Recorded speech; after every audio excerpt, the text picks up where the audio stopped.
Ko ngā taonga puoro me te reo waiata o Te Moana-nui-a-Kiwa e paoro ana I te takiwa.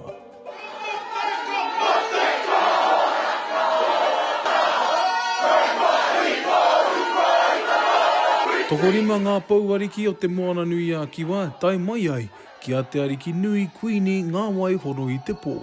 Watching the young queen present in Fiji and other countries in the Pacific means something a lot, and it connects us together.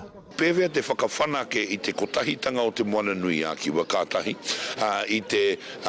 kia whakawhanake I te hiato I te ora o rātau whānau e noho ana I konei, o tira ko ngā whānau katoa o Te Moana. Hei tā rāhui papa, e hono ngā tēnei kua roa e rina hia ana no te wā o te puea, no te wā o te ātairangi kāhu. I tai atu ki Tonga, I tai atu ki Hamoa, I tai atu ki ngā Kuki Island. E rā hononga, he hononga whakapapa, o tira he tamariki katoa tātou no Te Moana-nui-a-Kiwa.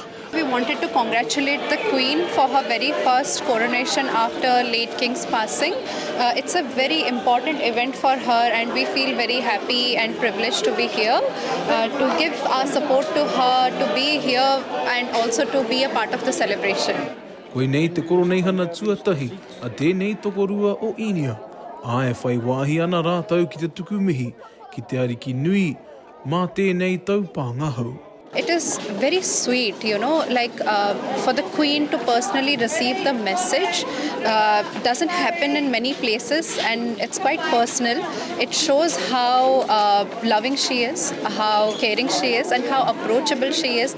If we are looking to the future of our both countries and the ties between the Pacific, I think the Queen has asked us, let's have a look back at our culture, look back at the protocols we do.